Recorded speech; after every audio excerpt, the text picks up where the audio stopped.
what would you say to an individual if they really want to start stepping more into feeling at home in their own bodies? I think the first thing is a humility to admit that we need help. And I think it's really challenging for us to really stare that down and just be like, I don't know what I'm doing here. For me, it was like, I was 32 and I was like, I don't know what I'm doing here. There was a humility in that. Oh, dude, yeah, but I was broken, right? And I had broken myself, right? And that was the reality of it. But I was willing to stare that down. And that low point was the turning point.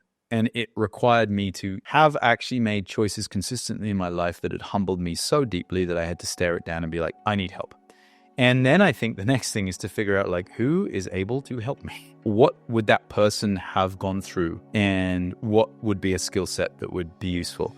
Welcome to the Heart of Man podcast, a podcast for any man seeking to live in alignment with his deepest core and lead a life of profound meaning and connection. I'm your host, Alex Lehman, and I'm here to empower you through transformative conversations, eye-opening insights, and practical wisdom. Join me now as we venture into the heart of man. Let's dive in. Edward Dangerfield is back on the Heart of Man as the first ever returning guest on the show. For those who need a refresher or who haven't listened to our first conversation, which I'd highly recommend, Edward is a nervous system specialist, teacher, and the visionary founder of the facilitated breath repatterning technique and breathwork Bali. On a personal note, Edward has been a longtime mentor of mine and someone I'm incredibly grateful to call a dear friend. Edward's transformative journey began over a decade ago when he survived a near-death experience, finding himself caught in an avalanche. Confronted with the aftermath of post-traumatic stress, he embarked on a journey to discover the wisdom, tools, and practices needed to heal and regulate his nervous system. Along the way, he explored a variety of healing modalities before discovering the profound power of Conscious Connected Breathwork, a practice that would forever change his life. With a deep calling to help others, Edward has dedicated himself to guiding individuals towards feeling at home in their bodies by reclaiming the power of their own breath. After our first interview, many of you reached out expressing interest in one particular topic we touched on, the importance of men cultivating an integrous relationship with their sexual energy, and how that translates over to a relationship to others. In this episode, we dive deeply into this topic, but we don't stop there. Together, Edward and I explore what it truly means to come home to our bodies and address that loss of connection with ourselves. Within this rich dialogue, we examine what happens when we feel disconnected from our bodies, the way this disconnection affects our lives and relationships, and an overview of steps we can take to reclaim a felt sense of being at connection with ourselves again. This was a profound and deeply enriching conversation with one of my favorite humans. It fills me with great joy to share this dialogue with you and offer a glimpse into the many interactions Edward and I have shared over the years. So without further ado, let's dive into this episode with Edward Dangerfield. Welcome back, everybody, to yet another episode at the Heart of Man. My name is Alex. I'm your host, and I'm incredibly excited for this conversation. It's my great honor to bring one of my favorite people back on the podcast, Edward Dangerfield. It's exciting to have you here. Welcome. Thank you so much, bro. I'm curious to hear what is it like for you to be back on the podcast here after our initial conversation almost a year ago. Yeah, it's kind of wild that a year's gone by, and I'm super stoked to be here. Been sitting in a space of not really doing any recording or sharing much of what I do on social media or online, and kind of been in that space of not really thinking I've really had anything more to say, in as much as I think like most of the things that are really important to me have been covered. And then, I'm kind of excited because there's been this quality of emergence between the two of us, more in like sort of conversations in saunas and hanging out in friendship, where suddenly there's been this kind of inquiry from both of us, but especially from you as well, where you reached out and you're like, I think there's more here. And so that's really alive for me today. Like this idea that I think there's probably more that I've never said. That's like, I've never spoken like on a platform that's going to go online. And so actually there's a quality of some nervousness, which is very unusual in these settings for me. Also, there's this idea that I'm going to probably say some things that are a bit provocative. And also like at the same time, there's some courage that's here with that around like the willingness to be disliked. I love that. And I really appreciate as well the openness through which you speak all that out. And I just want to name that I feel this deep appreciation to be back with you on this podcast. And one of the reasons why as well is there is, I'm going to say, a level of comfort for me that has settled in being in this chair, being in these studios, having all these lights on us, having this mic in front of us, having cameras be rolling. Yeah. There is a level of comfort that has eased in. And I do want to name, like, there was so much like pride, appreciation, and love for the conversation we had. But I do want to say there is a level of confidence that I now can like sit in this chair with, having done so many of these interviews and really having learned as well along the process. So I'm curious as well to really feel and see where we can take such a conversation from this place. So that's the first thing that's alive for me. And yeah, just commenting on what you said, I guess where this initial desire to have a second conversation with you came in was there's a lot that we dove into in our last session. And ultimately, the focus was a lot around relationships. And then one of the things that we kind of stepped into was you sharing the importance of us as men learning to move our sexual energy. Recognizing we were already almost 2 hours in, I was like, I'm not going to open this wormhole right now. That's a can of worms. Yeah, it's too much. And we need the time and we need the space to really like let that conversation settle in. And I want to as well say, I didn't feel the confidence to like yet go into such conversations. And I want to name that has really changed for me, having worked through a lot of my own shame and as well, I'm going to say finding empowerment on the other side of it. And there's various reasons why I feel more empowered in that place. I think one of the things that I maybe just want to speak into right now, it's so much more for me than just sexual energy. It's also really about life force energy. Yeah. And one of the authors that I know you've been really inspired by was Peter Levine. And he has this quote I actually wrote down. I want to just read it out, which is, what generally gets overlooked is that sexual energy and life force energy are virtually one and the same. And this is something that is really intriguing for me because as much as, you know, there can be this openness on the one side for that conversation, I think in some other ways, it's still in the basement. There's still like so much shame around it. So this is definitely something I want us to get into. But before we do, I really want to like set the stage for ultimately a deeper conversation, which is, as I see it, is really about coming home to our bodies. And I know this is really one thing that you really a lot speak into. So I want to begin with the question. One of the things that you say is that you help people or you guide people to feel at home in their bodies through breathing. First of all, for anyone who doesn't know you yet, what made this conversation so important to you?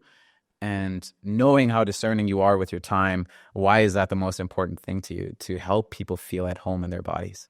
From my own lived experience and then working with clients, the consistent challenges that I see that we create as humans aren't as much out there as they are really in here.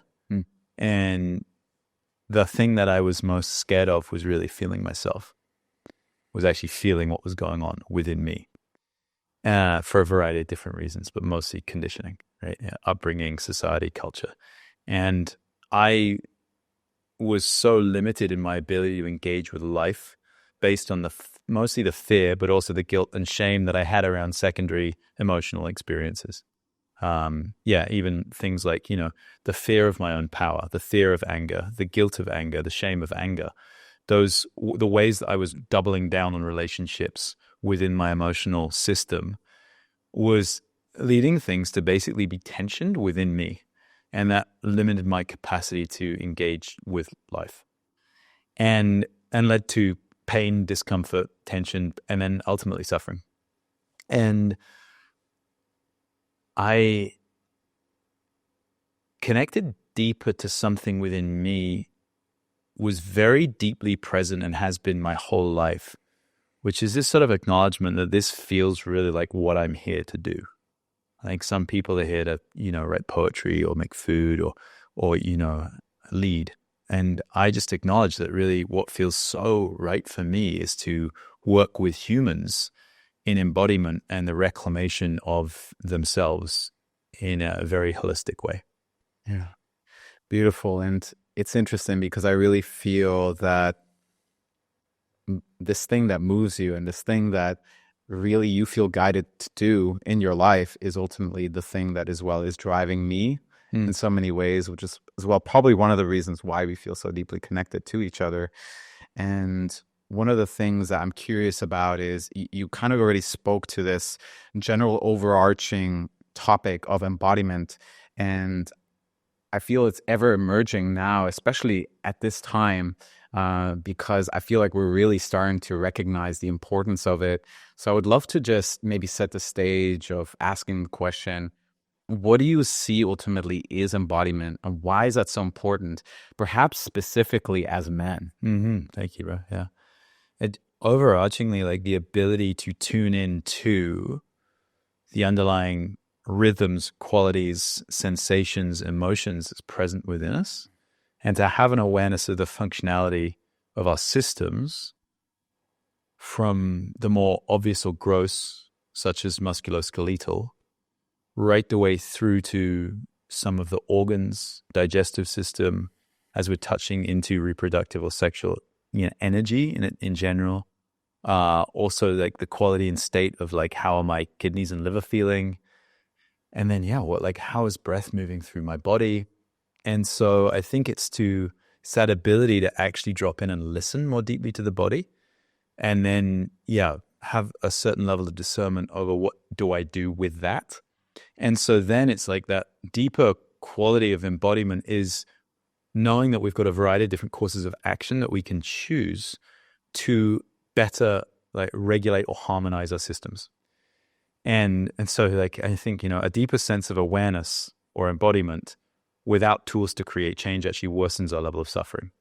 So I like the process of guiding people in to find more about themselves and then equipping them well with a variety of different things that they can do to better harmonize, themselves and with themselves.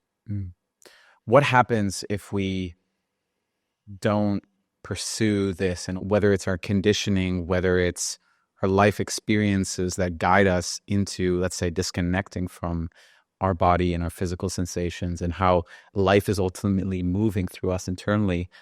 What happens when this is the case?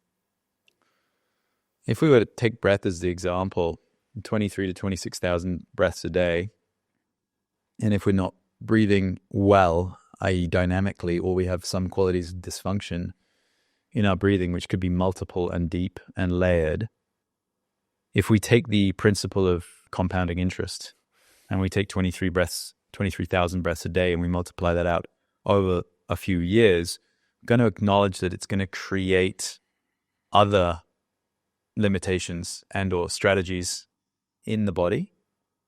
And I think if we take that on a macro level, we could probably start to see how that is going to really impact life, and probably it's going to impact longevity.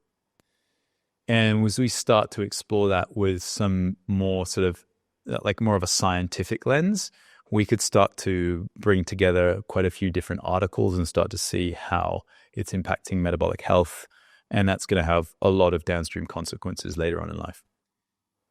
And so I think we have to also be mindful to not speak about individuated cases and project that onto the whole of humanity. So I think, having like good data sets and samples is really useful. Having individuated cases is beneficial, and also to look at it quite holistically.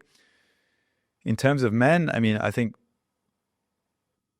culturally, I think we're pretty good at both suppressing and repressing. What's the difference? Just so our listeners as well know that. Suppression for me would be like something comes up, I'm in the supermarket, it's not a good time, let's jam it down, save it for later, go home, process it. Suppression. And that can be really healthy. Super healthy, right? Repression also could be healthy, right? Repression is like, I'm in the supermarket, something comes up, go home. Like kids are there, don't have, space and time to navigate this. Also repression. So that would be a space where it could have come up. I repress. And then maybe that evening later on, I have the ability to process that out. Great. That would be like, continued repression throughout that week. I've got a lot going on at work. I get to the weekend. I've got space and time on my Saturday and Sunday. I can go and process it out. I have support, whatever that looks like. Great. And so I think that's where ceremony and ritual were really essential, like previously and now for us as well. And so repression could be healthy until it's not, right? And then it's like, we need to go in there and we need to sort of, allow these challenging experiences of intensity or overwhelm to be navigated and allowed to emerge. And yeah, as I said, I think as humans, we're good at that. We need it. But I think, culturally, I think as men, we're really good at that. And I think also we're quite good at maybe, not dropping into vulnerability to actually go in and explore some of those more awkward sensations. And I think the tide is turning on that, but I'm also blind because I'm in an echo chamber of men who support men. So I don't really know the data. Right. And I do believe it's as well part of our constitution, and actually one of the things that actually allows us as well to maybe thrive or even pursue a particular goals, that we have this capacity to compartmentalize, or that we're really good at those things. Yeah. We may feel something, but then we recognize this is not a good time to do so, or I have a more long-term vision right now that's in front of me that I want to pursue that may actually not support me if I really tend to this right now, right? And for short periods of time, that can actually be supportive and maybe as well be the right thing to do. Yeah. Of course, we have to really recognize on a personal level what that is for us. Nobody can tell us if it's right or wrong. Yeah. However, if we really do that, I'm going to say on a long-term basis, and use that strategy to ultimately move through life, consistently, what I'm hearing is that will create a lot of dysfunction. Yeah, I think that I love that. And I think it touches into like two different concepts. One is sacrifice, right? And this quality of like essentially robbing from ourselves in the future, which we just have to be careful of, and that's depletion. And the other one is actually something we touched into when we were having lunch, which was this idea of seasonality. And I love when we take a look at nature and reflect it back to ourselves and acknowledge, my time in Canada, living in 4 very contrasting seasons, and acknowledging the different stages that nature went through. There were times where, it probably looked like it had some hustle going on. Like when you look out there, you're like, wow, like nature's getting it done. And then there were times where you look out there and you're like, it's actually barren and it's still and it's quiet and there's a lot of rest. And we've touched into this idea of living in the tropics, right? And how we have 2 seasons that are pretty similar, hot and very hot with rain. And so it doesn't really give us an opportunity to follow the flow of nature in the same way. It doesn't give us that, that sine wave to really be able to follow. And there's, of course, pros and cons to that. I enjoy it because it gives me a lot of steadiness, which has kind of ironed out some of my intensity into collapse. But at the same time, when we look at like our genetic disposition, and where we've actually come from, evolutionary, we can see how that might be impacting us on an epigenetic scale of how now living in Bali, like we have to be aware of, the ebbs and the flows. One of the things that I really feel like I'm hearing out in terms of the importance of embodiment and what it ultimately is 2 things. First of all, bringing more awareness to our own internal experience, whether it's in terms of sensations, whether it's the movement of breath, whether it's, like all the different qualities that can happen within our internal experience. So one of the terms that we could probably bring in is interoception, a capacity to really direct our attention inwards towards happening within. But also the other thing that, you kind of already spoke into in terms of suppression and repression is this importance around recognizing when something is present and alive, and having the capacity as well to tend to that in whatever way it may be required. And we can as well talk about what that would mean. But as I see it, it's this capacity of regulating ourselves when we feel a sense of, arousal or like a stress arousal or some form of emotion. learning to regulate ourselves in that, learning to allow time for expression of that. I would say that's kind of like the other element of suppression, repression, and we got expression, which is a kind of like the essential aspect of it. And then the capacity as well of resourcing. So when we've had, let's say, a peak experience, which we can as well have in our breathwork sessions, right? We want to have time. We want to have the opportunity for us to really return back into a state of relaxation, a state of rest, where we can integrate any form of arousal that may have been present before. Yeah, I love all of that. And I think that, resonates really deeply with me. I think this, if we were to take that into like an exploration of like classical left brain, right brain, we could sort of go into this sort of more right brain sensation feeling elements that are present there, and acknowledge that that would be us taking time to just like really feel what's here and gather the information. And then that would sort of pass over to the left brain logical doer side of us. That's more like, okay, and now with that information, these are the steps I'm going to take. And I think that's a communication that's happening, like ideally, like all the time, very consistently. I think it's interesting to explore that we are a culture generally that's more praised and rewarded for left brain. And so the doer yang logical is much more online for most people. And so when we start to acknowledge like the beauty in that connection to ourselves, in that interoception, in the enteric nervous system, and I would suggest that more sort of feminine side of each one of us, right? When we start sensing and feeling, that can be really potent. I think you and I might be able to recognize when we have clients who are much more left brain logical only, they really lack the ability to connect to their feeling selves. And then when we have the clients who are much more sort of right brain feeling selves, they don't have, the yang containment or the ability to follow the path of the doer. And so either in men or women, I think this can be, a misalignment and a lack of connection between the two hemispheres, or the two sort of parts of us in terms of, yin yang, masculine, feminine, that lives within each one of us, that then, creates a deep imbalance that then is projected out into the world in our actions, that we start to see in ecology, in society, in family, in all of these different ways, where the doer is praised and rewarded, and the sensor and the feeler isn't really given the space and time that they really need. What's really being highlighted here for me is that we have these, again, keeping it very simplified, but we have these two main sides, and we have these tendencies, or we could have this exploration, let's say, where we overexpress, where we underexpressed. Culturally, societally, we've come into a position where we've been praised, and which has led to the overexpression of the doing.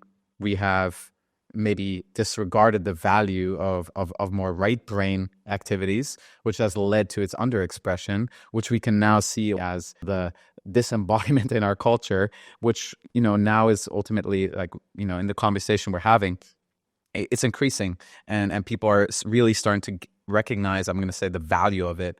One of the things I've heard you say, which is, I believe, an interesting or an important element to bring in, which is, it's not about feeling better, but it's more about getting better at feeling. Yeah. Tell me more about that, because I do believe there is this tendency towards our culture wanting to pursue feeling better. And I think there is value to that, and of course necessity, and we all want to feel good. But why is that less important than feeling ourselves? Yeah, thank you.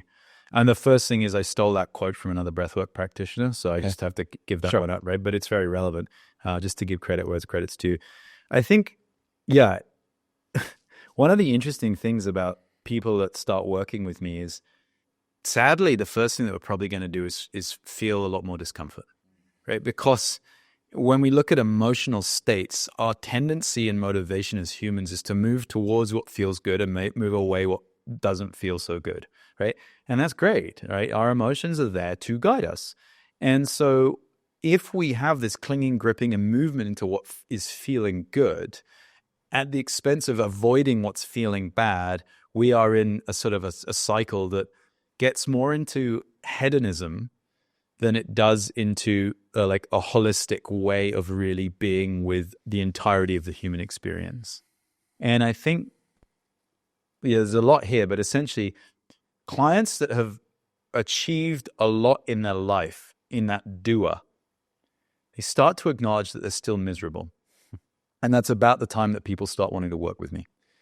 And I enjoy it immensely, because essentially the first thing that we're going to do is acknowledge underneath all of that achievement, there is still pain. And that's one of the first steps, right? Which oftentimes takes a few sessions to just get them in touch with that. It's like, why are you actually here? It's because you're still uncomfortable. You're still deeply unsatisfied with your life, right?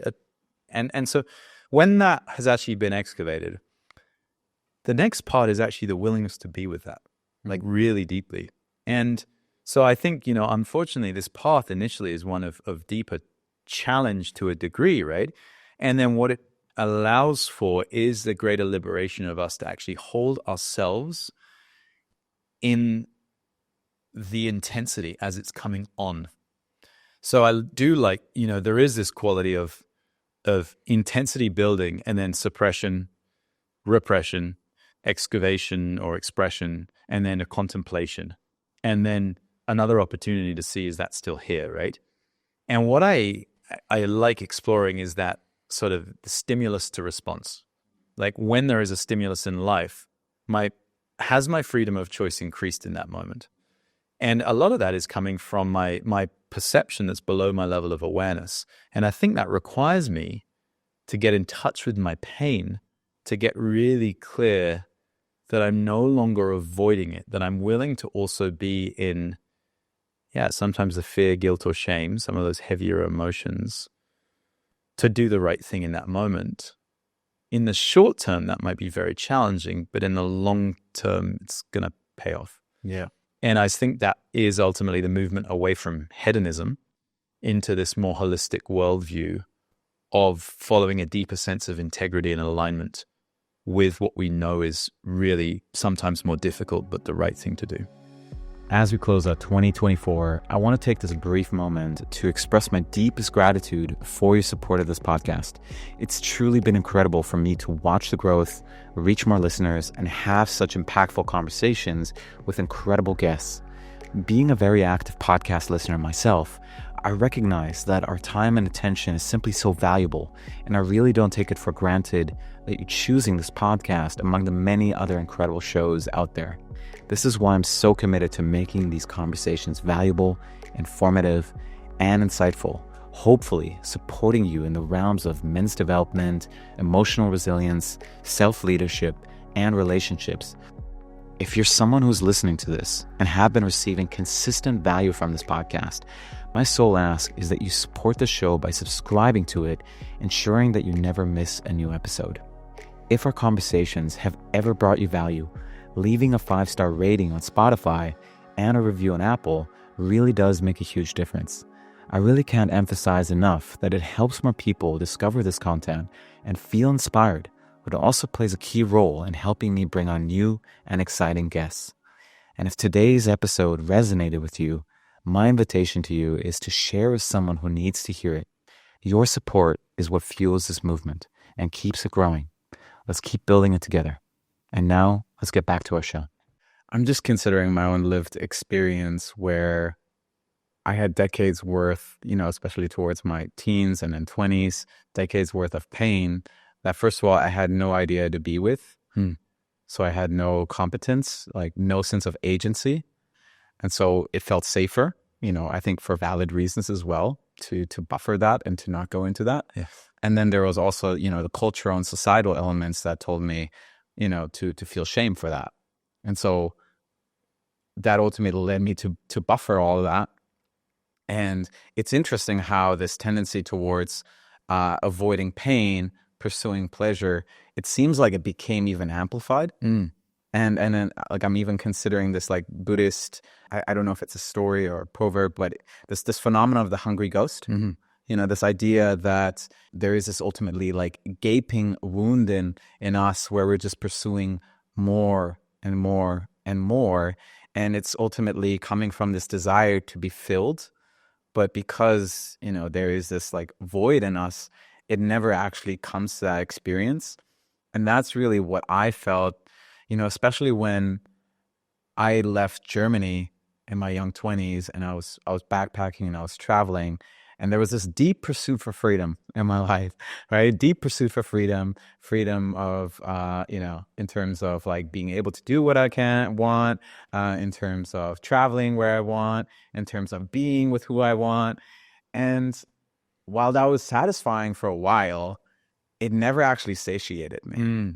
And that's really where I had to question myself and like really ask myself the challenging questions. And that's kind of like as well where I'm going to say my journey into more, I'm going to say philosophy started, but also into more Eastern philosophy and wanting to understand what this is. And that's kind of as well where I, started kind of like leaning more into like coming into contact with my pain and welcoming that. However, I don't believe it was until I truly came into stepping into breathwork and being introduced to you and breathwork Bali, where I got to actually like learn to move all these energies in my body, whether it was anger, whether it was grief, whether it was shame, guilt, whatever is there. And I got to feel those things, and I got to really practice letting go of the tension, the resistance, the closure that ultimately occurred for me as that was moving. And I think the biggest thing that I learned and is still such a guiding principle for me, and it's a practice, is the ultimate acceptance of whatever is occurring and the ultimate acceptance of whatever is moving through me. Can you talk to us a little bit more about the importance of that and really moving beyond this sense of like good, bad, and really coming from this position of full acceptance of what's happening within our bodies? Yeah, thank you. I really like what you speak about buffering.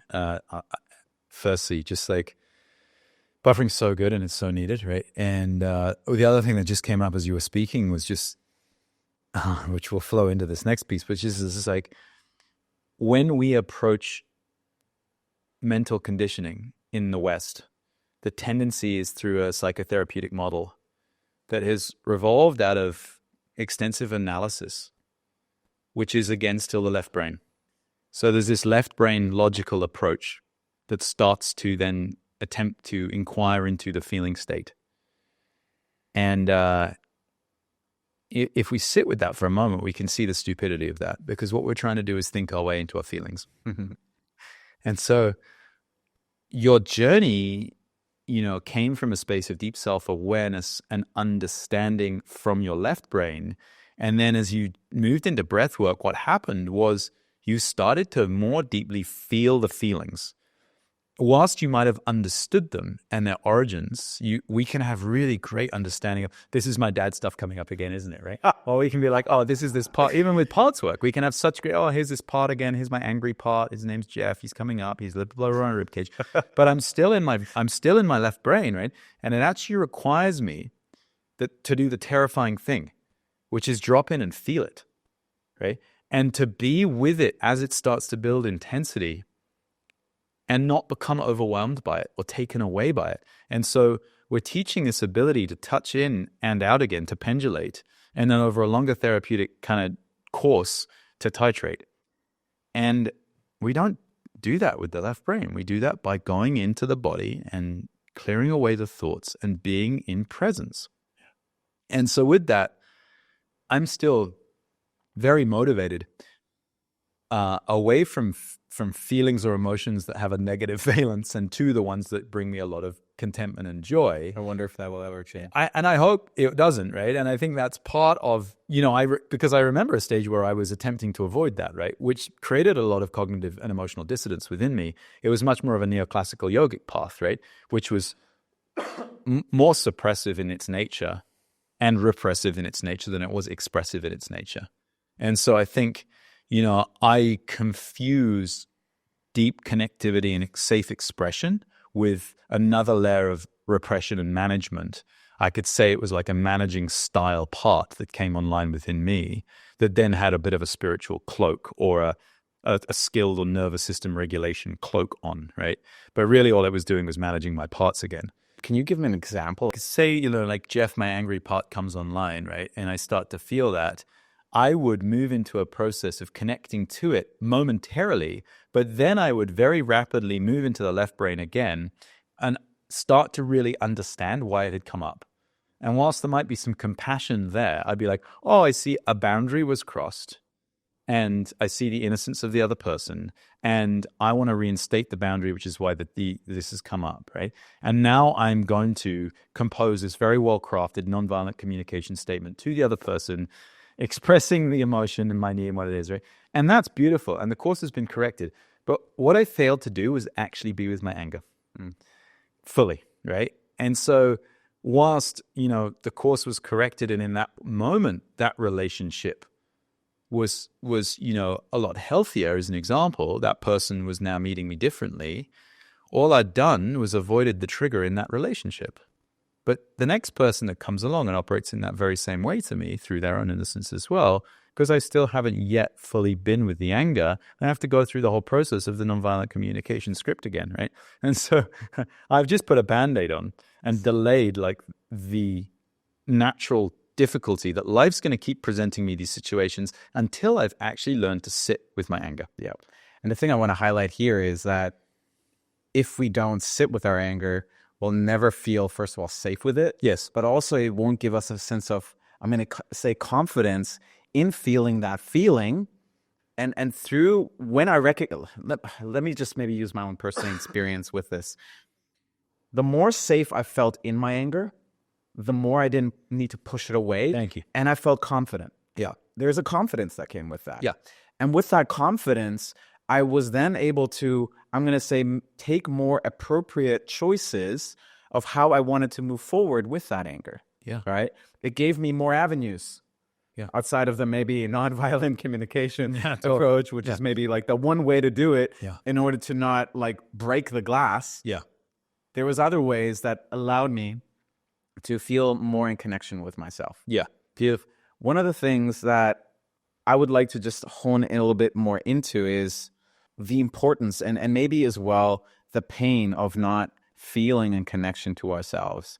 And one of the things I've just really been reflecting a lot on is that this is my personal just idea, but I believe one of the greatest pain points many carry is ultimately the disconnection from self. Yeah. The disconnection from our bodies. And I would say a lot of the maybe epidemic that we have around anxiety, depression, maybe low self-esteem, like which are all things that I experience greatly. I do believe a lot of it comes from actually the disconnection from self, disconnection from feeling, disconnection from body, and the capacity to really feel ourselves. Yeah, I can agree 100%. And I can relate as well. And I think, what we're looking at again is how rewarded we are in our left brains, right? And how culture and society, in its current format, which, a lot of people would label as a patriarchal way of relating to nature, ourselves, each other, in that left brain sort of dominant way, it keeps us disconnected from ourselves. And I think also the next sort of inquiry is like, why am I disconnected from myself? Well, because it's fucking terrifying to feel what's going on under the hood. And that was my experience. And it required me to do like a lot of really deep inquiry and work and to be supported by people and find techniques that worked well for me to start to reclaim my ability to be with the intensity. And then the next step was to acknowledge how much I was shaming myself for feeling the things I was feeling. And that was just so brutally disempowering. And then at the same time required me to numb myself. And I would either numb myself, through my own pharmaceutical way, which is usually like adrenaline to cortisol, which is a pretty good way. That's my drug. Yeah. And then, alcohol. And then we get into those realms of really exploring our relationship to work, right? And the intensity of work with which we're working and avoiding relaxation and rest because I'm going to feel myself again. And then, we started, for me, then just exploring relationships to caffeine and food. And then we get into this whole relationship of our own sexual energy. How am I using my own sexual energy to just feel better about myself? Because I don't want to sit in the discomfort. And then how is that impacting the people I'm relating to and the way that I'm in a relationship romantically or sexually with other people and what reliance I might have on them to be available to make me feel good about myself, which is moving into some pretty heavy codependency, which is, pretty tough for us all to look at. When I re-listened to our interview, something that was really fascinating that you said that really stuck with me was that we often use the pursuit of desires, claiming those to be our needs in order to emotionally regulate. And this is as well one of the things as well you address in terms of the expression and the pursuit of sexuality, that a lot of it is being used ultimately to emotionally regulate. So that was really revealing for me when I heard that. I guess, in order to really close the loop in terms of this whole conversation around embodiment, I'm considering the individual who, let's say, their whole life has been taught suppression, repression is the way, left brain oriented. They have ultimately become completely numb. And also there's a lot of now cross-wiring of fear, shame, and guilt around that. What would you say to an individual if they really want to start stepping more into, let's say, feeling at home in their own bodies? And we're aware that, FBR is probably kind of like one of the, sharpest tools for that. But I'm curious to hear, what is the entire journey of what's ultimately required so that individual can ultimately feel at home again? Yeah, thanks. I think the first thing is a humility to admit that we need help, right? And I think it's really challenging for us to really stare that down and just be like, I don't know what I'm doing here. Like for me, it was like, I was like 32 and I was like, I don't know what I'm doing here. There was a humility in that. Oh, dude. Yeah. But I was broken, right? I was like, I had broken myself, right? And that was the reality of it. But I was willing to stare that down. And that low point was the turning point. And it required me to have actually made choices consistently in my life that had humbled me so deeply that I had to stare it down and be like, I'm pretty fucked right now. And I need help. And then I think the next thing is to figure out who is able to help me. Right? What would that person have gone through, and what would be a skill set that would be useful? And when we're going back 10 years now, nervous system regulation, trauma, people were like, what are you fucking talking about? I was an outlier in the outliers, and now it's becoming a little trendier, which is dangerous, and we can get into that whole topic. But at the time it was really, there was a gaping void. And so, I think in answer to your question, when someone acknowledges that they're actually very successful in their life in terms of the benchmarks that, culture and society would measure them by, and yet they acknowledge that there's a disconnect or there's just a sense to go deeper within the body, I think the inquiry is who would be someone that could guide me on that? Right? What would that person have been through or done? Right? And there are plenty of great practitioners out there, and there's plenty of questionable ones as well, as is true for anything, right? And so, I think we would need to get really clear around what are some of the questions I want to ask myself, and then what are some of the things I want to look for in someone that I want to guide me. So that would be the sort of first frame, is the acknowledgement that there's something that, that's the first thing, is an acknowledgement that there is something here that is not okay, right? And that I want to be different. And I welcome that, right? I do welcome that discomfort, whereas this isn't okay and I want it to be different. There needs to be a willingness to commit to creating change, and then a path to continuing that, and to find resources that might be readily available free online as an example of someone that can offer a lot of great solutions that we're willing to practice and follow. One caveat to this is I don't think this is a path that you can start and then stop. I think it's a path you must start and then just continue. And I think to start this path and stop is more damaging than to never have stepped foot on it in the first place. So if an individual needs to continue doing this, let's say for the rest of their lives, what makes it still worthwhile? Ultimately, if you've started, it's the only choice. Right? And I think because the consistent suffering is we just build awareness around our suffering, right? And we just become more and more aware of our own patterns. And as we become more and more aware of our own patterns, things just suddenly become so glaringly obvious that we're creating our own misery. And I think at that point, there is a requirement for us to keep continuing to create more ease, radical self-responsibility, connection to ourselves, and making good choices that we know are supporting us consistently. I think that question where people often ask me when I'm working with them, how long is this going to take? And I'm like, I'm going to lie. Like, it's like, what?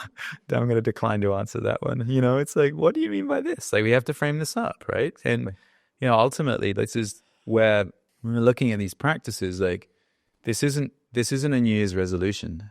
This isn't diet culture. This is a radical reform of our relationship to ourselves and to life force energy and the way we're going to live. And yeah, for me, when I had what was a colossal breakdown a decade ago, it required me to take a really big, long, deep moral inventory. And I'm still like a long way from being where I really want to be. But that doesn't, that means I'm going to continue.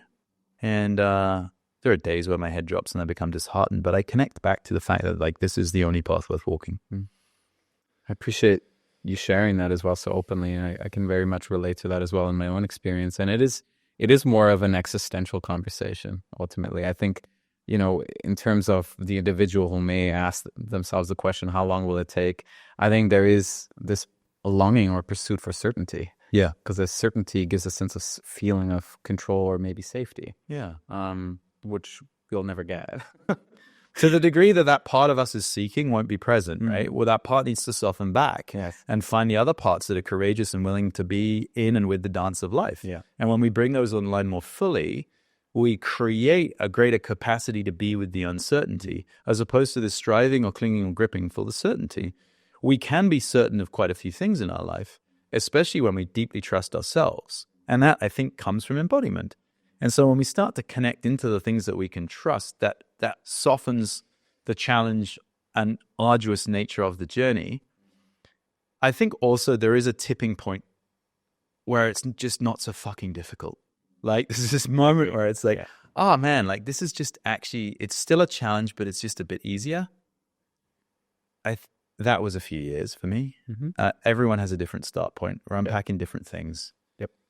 But I think really the question is, when is this going to be bearable, right? And when is this going to have like just some more ease? And I have noticed that there are some ways with which we can relate to ourselves that make that journey a lot easier. Yeah, and I think I would like to just comment on, the value in terms, and as I see it, we often speak about this in breathwork as well. It's like, our body physiology appropriately meeting the stimulus in front of us, right? And it's this idea of really, what I love is this idea of expanding range. My range to see how I can really move through life and how I can meet whatever's in front of me.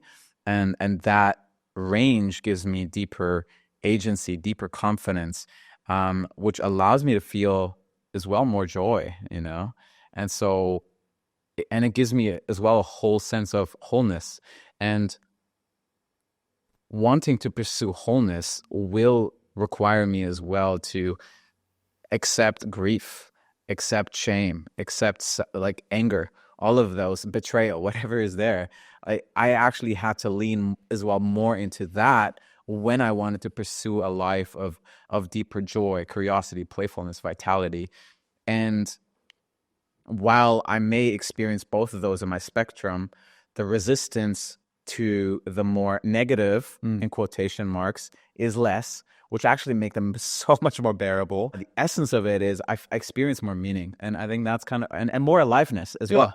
And I think that's kind of like the essence of what I'm personally pursuing in my life, meaning and aliveness. I love that. I think, what you're speaking to about range, this idea that you can be with the challenging experiences allows you to deepen your expressions of joy, of the connection, experiences like awe. And so, I think, we have a tendency to limit ourselves into these very tight frames within our ability to experience the fuller range of human emotions. And I think part of my journey was the focusing of like really getting in touch with the shadow and the darkness and the difficulty, right? And it took me a while to realize that it was as and equally important to get in touch with the things that were bringing me deep senses of joy simultaneously, right? And you can kind of see it like an infinity loop that starts like a small 8 and then starts to get bigger, as we get into the experiences, I think we start to really connect into the magnificence of life, right? And with it, there's a willingness to be in the depth of like, if you see the grief and challenge and some of the despair and the helplessness. And I think we just move into it and through it. There's this bizarre ability to hold ourselves somehow in it. Yeah. There's some witness ability as we're in it. Being like, yeah. I mean, I think, you and I have been sick in the last couple of weeks, sinus and cough and cold, and there's a lingering coughing here at this podcast. A couple of breath workers hacking our lungs up here. But that quality, for me, there was a celebration in my ability to be like, I'm pretty low energy right now, and it's okay. Yeah, so I think that's valuable. Yeah, for sure. I mean, just in terms of what you said, like one of the things as well that I've always been very inspired by is mythology. And, there's this idea that, many of us were pursuing ascent, going up, right? Trying to feel better. But there is great value in the descent, which is more about going into the roots. And there is something about my willingness and the capacity to go down, into the underbelly, let's say. There is a sense of like rootedness that comes on the other side of feeling more grounded, more centered, feeling more meaning as well in my life, right? And so I have come to really recognize the immense value of going into those places, even though I still have resistance, even though I still don't want to go there, even though it's still challenging. I recognize now its value, which gives me the courage ultimately to lean into it. So one of the things I want to just backtrack on is I heard you speak of the importance of, I'm going to say, humility and this idea of confession. So good. So this circles back to what you just shared for me, right? Is this idea of grandiosity, which we mentioned at lunchtime, right? Yep. Also is harbored so closely to ascension and also hedonism, right? It's all kind of packaged in up here, right? And so it's present in a lot of Christian language. It's present in New Age spirituality. Fuck yeah. Right? And it's this idea that I must ascend. And ultimately what it is this consistent conception that God is up there. Heaven is up there. God is up there. The things I'm seeking are up there, right? And when I connect to indigenous cultures, which I'd spent a lot of time in sweat lodge ceremony and spending time with Canadian natives, like, the spirit is in the salmon, in the fire, in the earth, in the water, in the river, in me. It's not out there. It's not up there. It's in here. It's in these things. And I spent 6 months recently in austerity as a practice. I stopped eating out. I had very simple meals. I was eating a shit ton of rice. And it was beautiful because what I was finding was just like the immense wonder that was present in simplicity and in presence and in just looking at a leaf or just like being with what was there. And so, yeah, I think this comes back to our ability to humble ourselves into the present moment and the acknowledgement that what is here is already quite incredible. And I think this also comes into this concept of embodiment where it's like when we take a moment to look at ourselves as a human being, we haven't yet began to figure out the minutest of details about ourselves. Like, we barely know what the fucking liver does. Like, barely, right? Really, like when we get into it. I mean, and then when we take a reductionist approach and we explore one organ, we're like, great, we know what the liver does to a high degree then, right? And then we don't know what it does when the kidneys suddenly start impacting it, right? So it's like we have the myopic lens of exploring our own humanity, and then we think that we've figured something out. And it's based on ceteris paribus that nothing else is changing, right? We're exploring things in vacuums. And that's also a reductionist way of thinking and observing through the world, which is left brain logical. And when we start to bring in the mystery of life and the changeability of nature and that quality of uncertainty, which we do with breath every time we work with a client, there starts to be like a different way that we start to learn to interact with life. Yeah. And I think what it requires is our willingness to admit that we don't know. And this goes against political institutions, goes against Western ideas of leadership, which is patriarchal again, which is looking up to something that says that this is the thing that happens and it is certain. And I think this confession and humility is the ability for me to admit every time I walk into a client session, I've got no fucking idea. And like, I don't know what is about to unfold. And 25 minutes later, the client's face down on the table and they're sounding and moving. And I didn't fucking know that was going to happen. And it's my ability to dance with that uncertainty that creates the ease, that creates the possibility of the expressive nature, of the completion of incomplete reflexes or trauma, how we want to define that. And I love it. Yeah.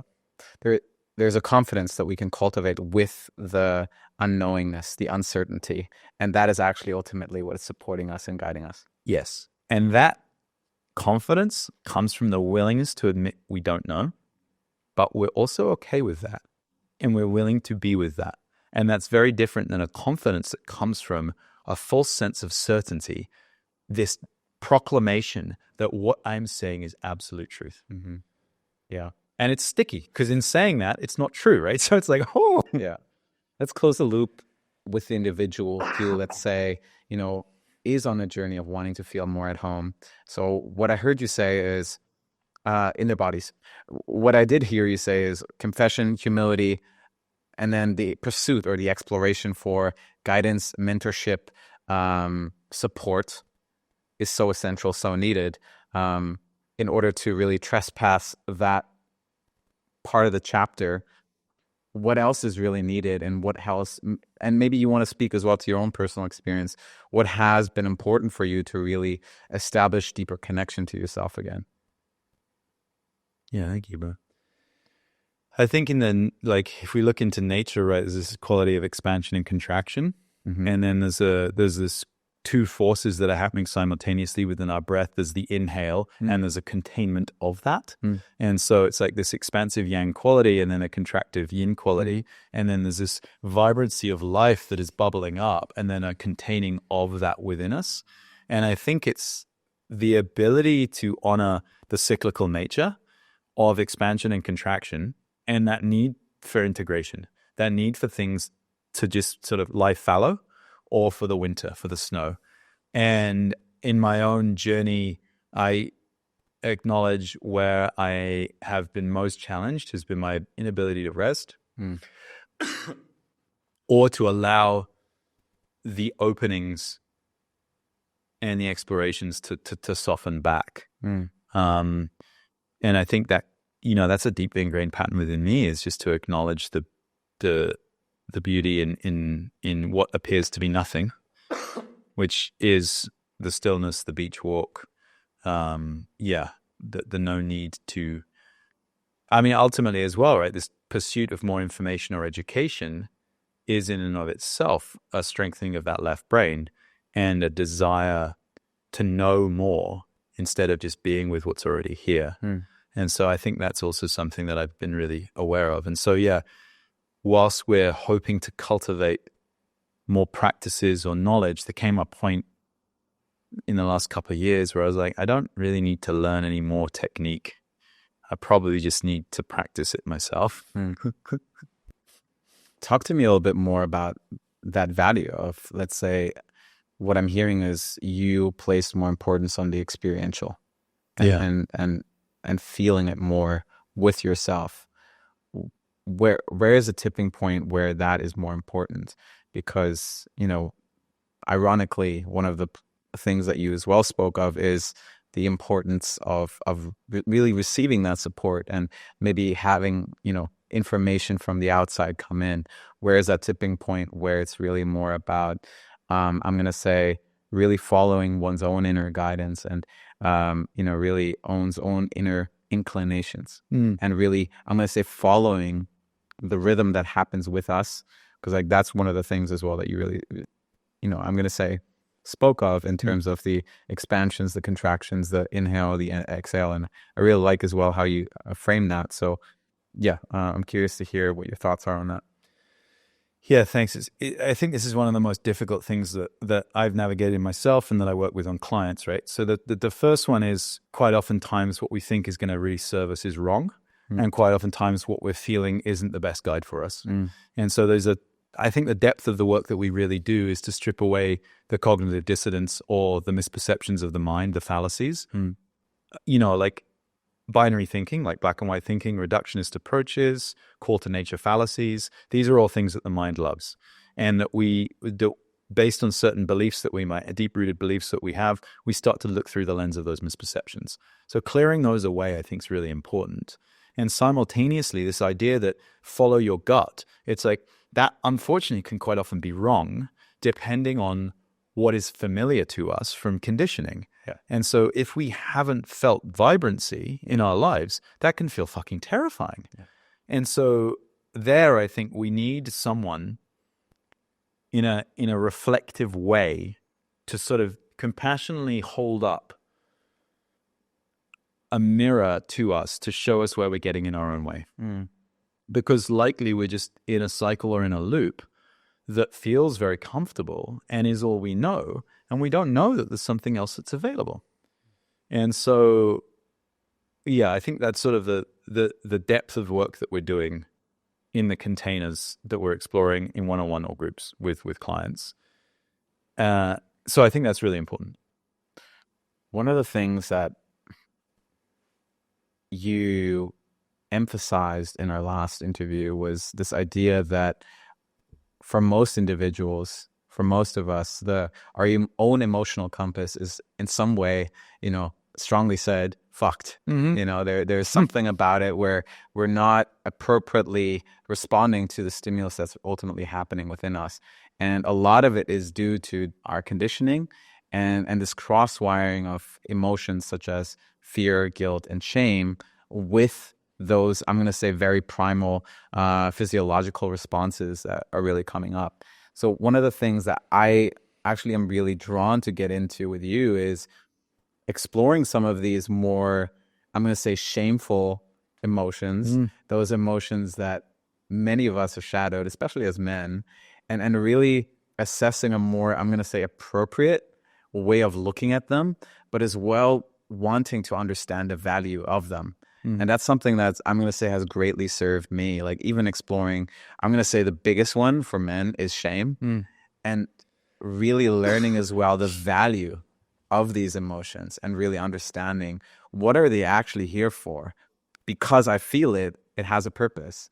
That's something I'm really drawn to get into just a little bit with you, because I think you have this great capacity to really observe behavior and really understand thoughts, emotions, feelings.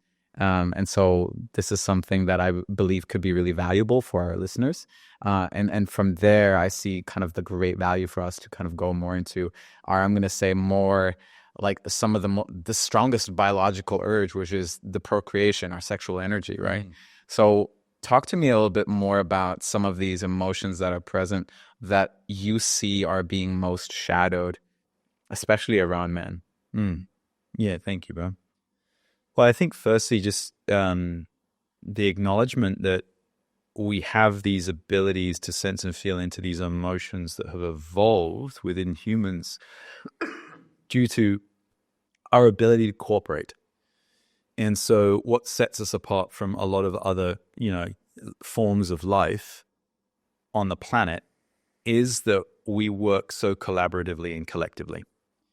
And so whilst a lot of animals through now, like a lot of study, do exhibit a lot of different emotions, and the level of intelligence that we see in so many animals is far beyond what initially humans had understood, right? So the first thing I think is just to acknowledge that actually there's a lot of animals that do have emotional qualities as well that guide them behaviorally.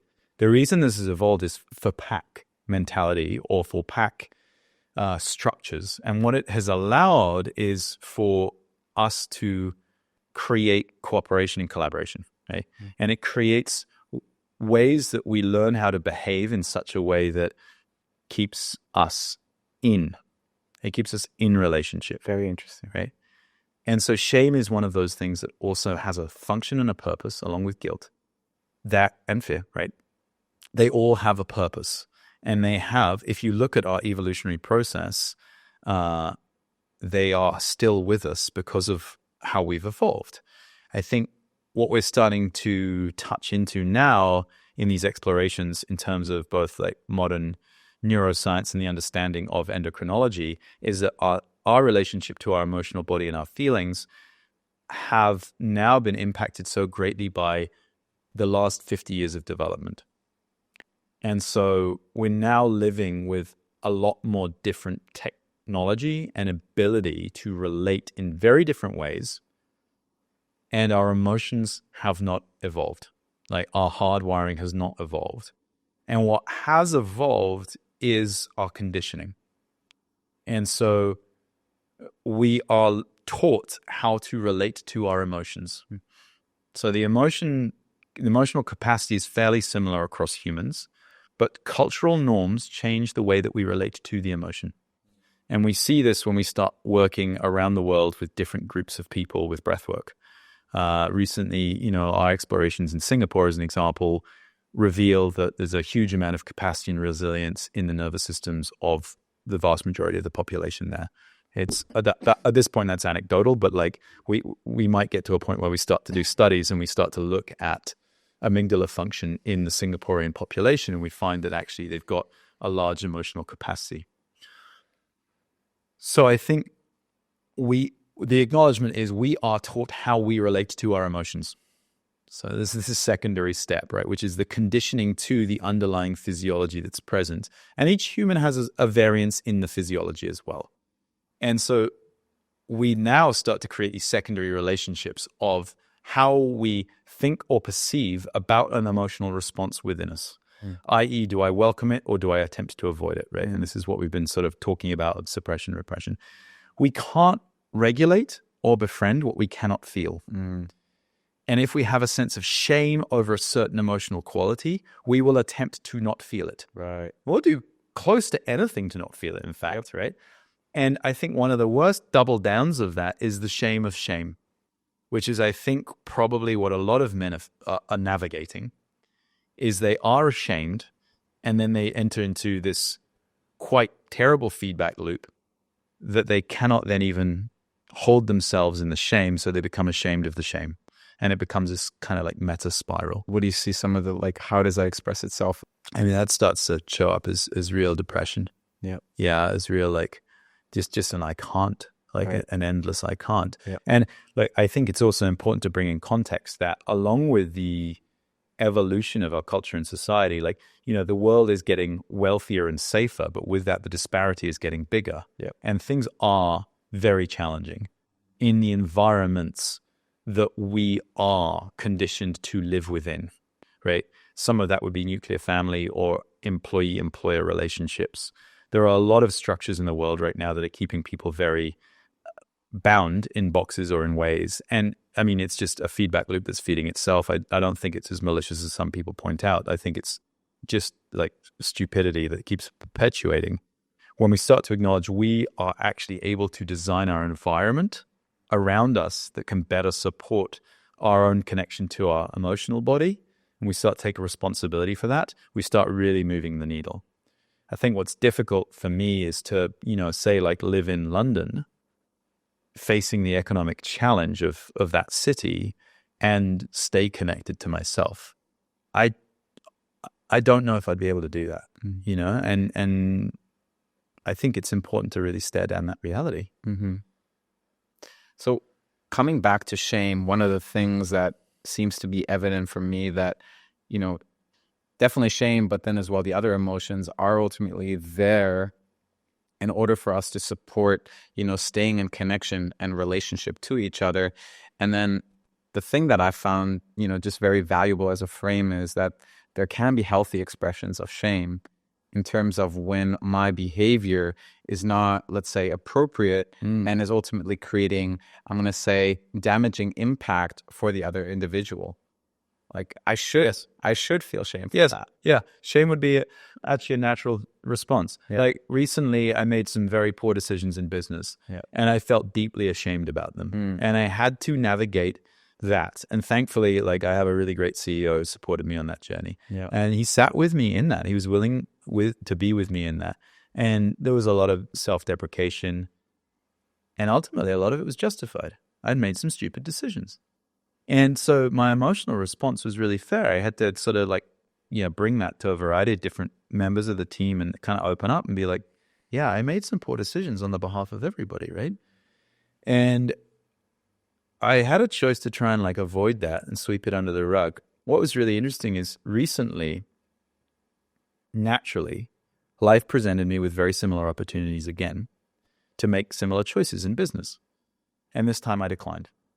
And it felt really good, but I noticed it. And I was like, oh, there it is again, right? And it's not that, law of attraction, right? There's nothing mystical about it. Like we have a lot of possibility every day that we're exposed to. Sure. I was presented with the same choices. There was innocence from the other people, but I chose something different. And the reason for that was that I was willing to navigate my own incompetence. I was willing to stare it down and be like, I ought to be ashamed of this. And I remember it was a very similar experience I had years ago when a business coach like sat me down and said, spend 2 weeks sitting in the awkwardness of what you've done and write down everything you've learned. And yeah, it was like a 6-figure lesson, right? Yeah. And there's some value in pain. There's value in that. And when I sat with it, it taught me. And fear is the same. If I remember Talk to me about fear. The first time my son burned himself, right? I remember it. I experienced shame because I hadn't protected him from a stick of incense. He touched it. And I think he burned himself on the inside of his arm here. And he cried and cried and cried. And it was like, man. And I went away and researched it extensively. And I thought and contemplated about the first time that humans touch fire. And we don't have that as an embodied experience. We have to learn it. It's wild, right? We're born into the world and we've never burned ourselves. And so it is a requirement every human burns themselves to know how to respect fire. I don't want that fear to go away. I want to remember it. It's deep hardwired in my neurology and physiology, but it's a learned behavior. And it helps me and stops me from burning myself. It also helps me to understand and respect the nature of fire. And if anyone that's spent time in native ceremony, you start to understand the nature of fire. You start to understand how to feed it and when to not feed it and how to respect it and build it. And it's the fire itself is alive because of the fuel. Anyway, I could go off on tangents, but my point is, fear is really healthy. And people that say, like, just lean into your fear and go for it, like, remember what it's like to be burned. And so in business, I have had very gung-ho approaches that have cost me a lot of money and a lot of energy, and they've impacted other people as well. And that's where the shame comes in, right? And so I think it's a requirement that we get as good at sitting and reflecting in our pain and guilt, fear, and shame, because it is such a beautiful teacher. So I guess the big thing about fear in particular I'm hearing is it is really there in order to keep us safe. For me, yeah. And you know what? Does that mean that I don't like incense? Yeah. No, it means that, I place it out of the height of my sight. But he also does know to not touch it, and we have a lot of ceremony here in Bali. There's incense on the street all the time. There's sweets and candy next to it. He might go over and be like, oh, there's a candy, and does not see it. He knows now, right? But, if I would never light a fire again, I would limit myself. And so I think, these emotions are here as beautiful guides when we understand them more fully, when we embrace them. And so my shame is also here to guide me. If I was shameless, that would show up in ways that would be very destructive for the people around me. That starts to happen. We touched into it and we're getting there around this idea of sexual energy. And shame, I think, is really present in our culture and society when it's healthy to help guide us around how to express our sexuality. Mm. And I think when we have a disconnect to healthy shame, we express our sexuality in a way that can be harmful for both ourselves and others. Yep. And I don't want to get, moral and conservative about the way we're expressing sexuality, but I do want to bring in high levels of integrity about the way that is done, right? Yep. And underneath that, there comes two forces, which can be very, very damaging. And one is force and control on sort of unhealthy masculine, and in all of us, including women. And then the other one is, of course, manipulation, that is a more of an unhealthy sort of feminine quality that's present in men and women. And so I think these two become very well measured with shame. Mm. And I think it keeps them a little bit more in check. And if culture and society has mechanisms that get people in touch with shame when they've done something that causes hurt or harm to another, I think that essentially limits scales of psychopathology. And I think that's really important. People that are shameless tend to be higher on spectrums of psychopathology. And I think that's something that we really want to be aware of. All right, so let's transition into sexuality and sexual energy. All right, you kind of already opened up the conversation that we can get into this relationship, when there's a dysfunction in terms of our shame or a relationship to shame, to that energy where we can step more into force, where I'm going to say, disregard the shame. Yeah. And there's this maybe clear understanding of I want, I desire, and I don't care what impact this may have on other. And then I push through. The other manipulation is more around I want, but I'm ashamed of I want, I desire. So I need to do it more covertly.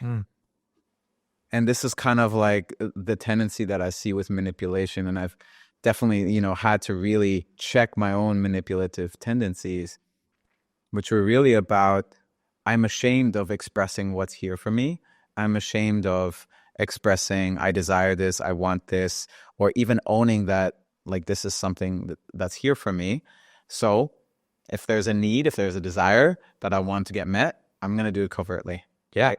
Yeah, there could be self-deception as well involved in there, right? Which is so beautiful. And I acknowledge that as well. It's like one of our friends, Ian, mentioned around this idea that, manipulation currently has such a negative valence as a word, right? But the reality is, in and of itself, there's nothing wrong with it. It depends on like why it's happening. I think that requires a bit more of an explanation. There's a very fine line between influence and manipulation, right? And so like if I'm a potter, I'm manipulating the clay, right, to make a bowl, right? I mean, that's very different than the quality of attempting to change someone else's behavior without bringing that into their awareness that we're doing it, right? And so this is where it stops being for the good of all. And so it's one thing to manipulate clay to make a bowl. It's very, very willing. And it's aware, right? It's not that sentient, so it doesn't really have a choice either, which is a whole nother conversation. But when we have someone that has their own sense of agency, we have to be very aware that we're clear in our agreements. I think part of the problem is self-deception, which we touch into. Is we have a part of us that's unwilling to even acknowledge our sexual desires. And so it goes about meeting that need in a way that is very self-deceptive. We don't even want to acknowledge that it's there, and then it just manifests, right? So yeah, I think we've got those outlying spectrums of way that we're going to meet the need. I think before we even get into that, there's the exploration of that energy, the origins of that energy for men, and how it moves through the body. You kind of spoke about it as being like life force energy, right? Creative energy. It usually is emanating from the pelvis. The first thing that I think we explore is how do we relate to that energy in and of ourselves? And then the next thing is how do I relate that out into the world with a partner, male, female, like how that's going to look, right? And then we start getting into these explorations of can I be with that energy within myself before I take it out into anyone else? I was not educated on this. Absolutely not. No, and this is where the shame comes in as well, right? And that was it's a generational and cultural piece. And I start thinking about like some of the Northern European countries in like, the Netherlands and Scandinavia, which are a little bit more open around, sexual expression and education. But I grew up in the UK, and not only that, but also, my family unit, there was a huge amount of shame around this for a variety of different reasons that obviously I won't go into now. And so it's very, very interesting to explore how it's just here we are, here's two white dudes talking about sexual energy. I mean, it's going to be awkward sometimes for people. If we have, let's say, grown up in an environment where there has been, let's say, a particular taboo or even shame, how can we then start to really, I'm going to say, build right relationship to that part of us and really start, I'm going to say, learn to wield that part of us in a more integral way? Yeah, it's a beautiful question, bro. Hey, I think one of the big ironies that we face right now is that I think there is a huge disconnection. Like as men, I think there's a disconnection from ourselves. And so many men haven't really felt into their pelvis and or their roots like very fully. And then at the same time, the amount of sexual relationships that are going on or that's possible has grown considerably, and the consequences of those are a lot less. Modern contraception's changed the game like quite considerably, right? The consequences of having intimacy, right, are severely reduced. Previously, it would have been like, well, now you guys are having a kid together. And the cultural shame around not showing up as a man or father for that child was enormous. So I think it's important that we acknowledge that like the whole playing field has changed here. And, there's pros and cons to that. And I'm not one to, get into like big conservative debate over like monogamy and devotional love and partnership in that way. That's not what I'm here for. What I'm interested around is the challenges that we face, and also with technology and dating apps as an example, and hookup culture, right? And some of the reviews now that are coming out, some of the studies that are coming out, is the level of damage it's having on people psychologically. And I think that's what's significant, right? That all of this liberation, all of this freedom of choice, all of this technology, all of this available to connect out there is leading to more suffering and misery for both men and women, right? And so I think that's important to acknowledge that. And then the next question is like, why? Well, mostly because a lot of these interactions are not only deeply unfulfilling, but they're actually like hurtful and or damaging. And I think we touched on it over lunch, but I think just getting into this idea that, yeah, they're not very healthy for men, and they're really not very healthy for women in the way that people are relating. Can you explain that? I think what it comes down to is there's a lack of safety in the way that this energy is being expressed and exchanged. And a lot of that I think can just be initially under the level of awareness, right, of people in general, right?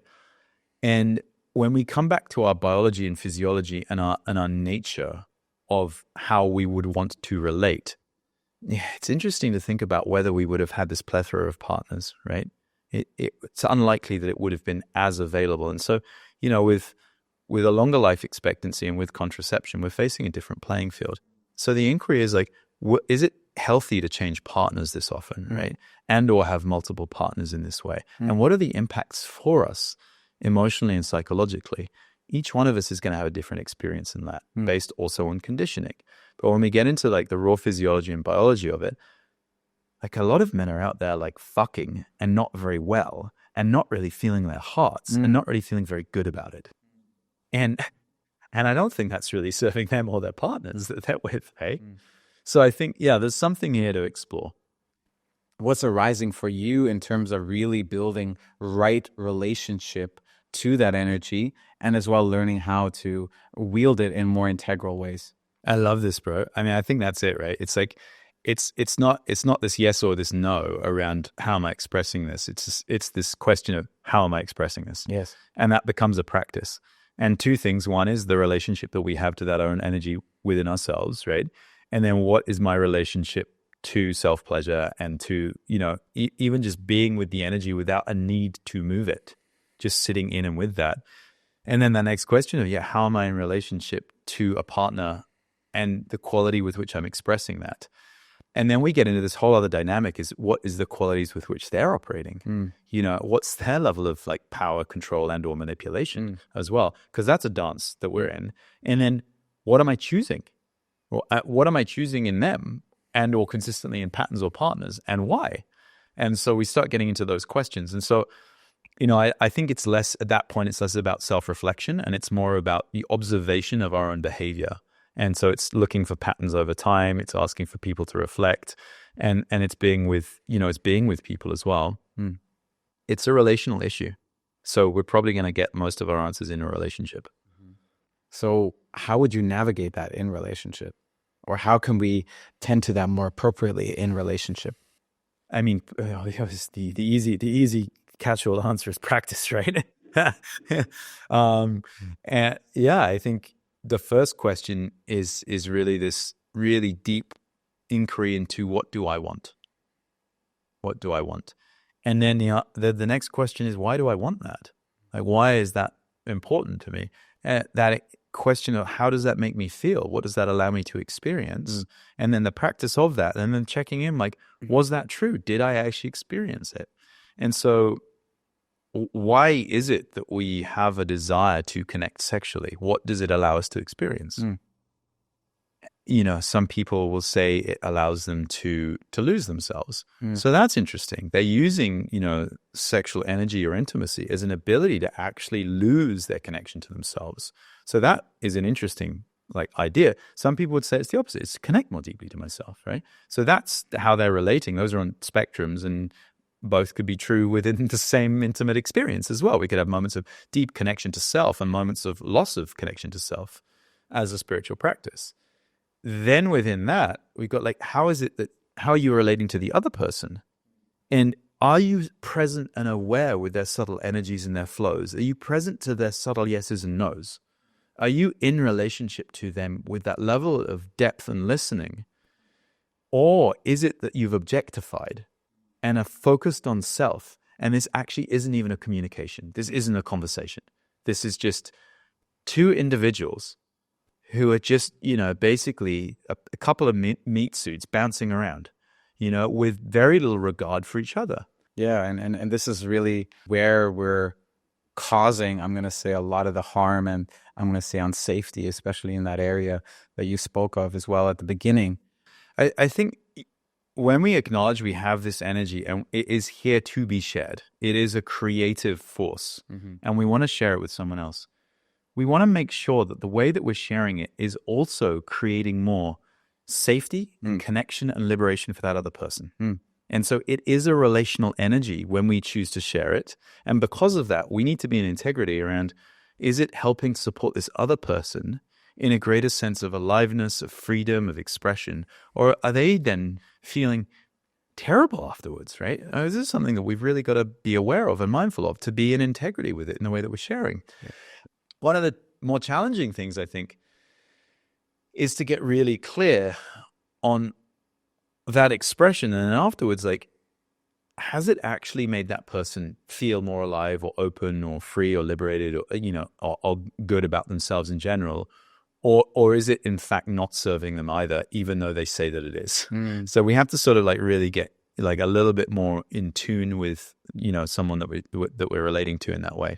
I'm really hearing the importance of really having it be wielded in a relational way, where we're taking the other individual in consideration. Yes. And it comes back as well to this, first conversation where we explored this idea of meeting our needs through somebody or with somebody. This is it, right? And it's this connection to the heart with compassion for what that other person is in that moment. When we have a deep sexual urge that's present and there's a lot of desire, is it also partnered with compassion for that person and the acknowledgement, is this really the best thing serving them right now as well? Or do I have the fortitude to abstain because this isn't serving that other person? Yeah. It's been tougher for me to learn that as well. There's been times where, there's a lot of yeses, but really there's a no there as well. We want that level and clarity that it needs to be a fuck yes for both people. And that takes a lot of getting to know ourselves and for that other person to know themselves very deeply. Oftentimes I know that I've betrayed myself and I've said yes when it needed to be a no. And I've done that because who would I have been if I wasn't able to satisfy someone in that moment? I wouldn't have been a man. And so then that can compound and start to lead to erectile dysfunction and premature ejaculation, because actually what I'm saying is yes to something when it needs to be a no, because there isn't the depth of compassion from that other person that I need to feel as well. And so what I've noticed is when there is power coming from a partner, it doesn't actually give me a bodily yes anymore.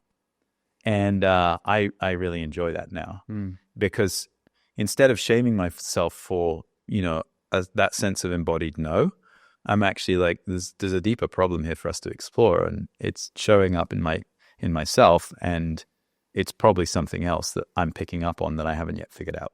How do we learn to be with the charge that sexual desire can bring out in us? Because I think that's, one of the biggest elements that I see that is a challenge for a lot of men that I speak to. The charge, the sexual charge, can sometimes be so immense that the need or the desire to release, to empty themselves from the tension that's present in their bodies is ultimately what's often as well leading them to act out in ways that may not be of integrity, because they have ultimately not learned to be with that in themselves. And I found that was an essential element, I'm going to say as well, on my own journey, to be with that charge, to lean back with it ultimately, so that I can ultimately assess more in a more sober way what it seems like the right decision to do right now. What seems like the most fitting thing to do right now that is safe and that is also supportive for both individuals. Yeah, it's actually, it's sober and it's somber, and it comes back to self-responsibility. And I have a sense of shame around this when it's just like the acknowledgement that the impact that we're going to have on the other person. And what it means is we have to actually connect to the shame and the guilt of what it feels like to express ourselves sexually when it isn't serving that other person. And this is where, hookup culture as an example, which is like, basically is learning how to manipulate people to be intimate when they actually don't want to be. Yeah. And it requires, if people are going to follow that path, they have to actually be willing to sideline their own shame and guilt around the harm they've caused to someone else. Again, we're getting into high levels of psychopathic behavior. And so I think ultimately what is needed is for us as men and women is to connect more fully into the heart space, and to acknowledge that sexual expression without a connection to our heart leads to hurt, either to ourselves or the other person. Yeah. And what that requires is our ability to breathe that energy from the pelvis into the heart space. We need to be able to circulate that within ourselves. I think also the thing that's really important is to recognize what's available when two people come together and it's a full fuck yes. Tell me more about that. It's like, I think everything else just pales in comparison. Other experiences of intimacy, they're no longer interesting. And I think this is where like we don't know what we don't know, and we don't know what we haven't felt. And we can't feel what we haven't yet felt. There's this path of needing to explore by creating a space of a yes, such a full body yes for both people, so that the experience can be something that we would only want to experience again. And I think part of the problem is when we start out on this journey as humans, we have like burning ourselves with a fire.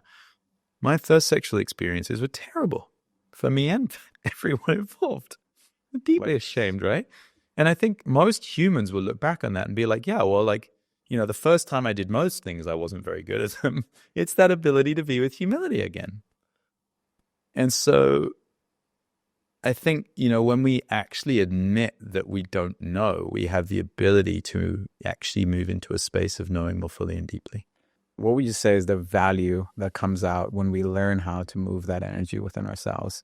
When we're able to bring it in more integral ways to our partners, what becomes available? I think it allows us to live with such a vibrancy and such a deep sense of love and connection. And I think that's something that I would protect, like, and that I cherish and I appreciate so much. And that I long to keep that safe and sacred. And I think what that comes then into connecting to is that more primal energy of the protector. And then when I'm living from that space, I feel very powerful in a very grounded and in a very good way. And what I've connected more into is this idea of this healthy quality of masculinity, this good masculinity, which is a protector of life, but also a protector of feminine energy in myself, this ability to feel and sense myself, and the feminine energy that's embodied in a woman and or my partner. Yeah, I hold that sacred. And what happened in this transition for me was a movement away from objectification and into acknowledging that this is a being that has their own wants and needs that needs to be honored and respected. And very interestingly enough, an acknowledgement of this is someone that's deeply in tune with a moon cycle that has totally different energy consistently. Yeah, and so I think what it actually connects us into is the essence of nature, of life force, and in a much more deep and profound way. I love this. Appreciate you as well getting into it.